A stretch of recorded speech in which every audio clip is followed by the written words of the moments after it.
আমার স্বামী প্রবাসে থাকে, আমি প্রতিনিয়ত সে আমাকে সন্দেহ করে। সন্দেহের কারণে সে আমাকে অনেক কিছু বলতেই থাকে। আমার সন্দেহ দূর করার জন্য আমি কোরআন স্পর্শ করে ভিডিও কলে বলেছি, তাতেও সন্দেহ দূর করতে পারি নাই।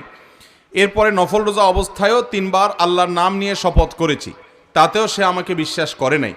এরপর আমি বলেছি, আমি যদি হারাম কাজ বা যে দোষ আমাকে দিচ্ছেন, আমি যদি সে দোষে দোষী হই, তাহলে আমার সমস্ত নেক আমল তোমাকে দিয়ে দিব এবং তোমার গুনাহগুলো আমি নিয়ে নিব। যদি আমি নির্দোষ হই তাহলে তোমার নেক আমলগুলো আমাকে দিতে হবে। তা সত্ত্বেও সে আমাকে বিশ্বাস করে না। কিয়ামতের মাঠে কি এগুলার জন্য প্রস্তুত থাকতে হবে?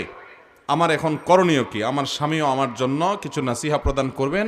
আশা করি আপনার নাসিহা শুনে সে ফিরে আসবে। ভাইরা আমার, আমাদের দেশে দাম্পত্য জীবনে স্বামী স্ত্রীর মধ্যে অশান্তির অন্যতম কারণ হলো সন্দেহের রোগ।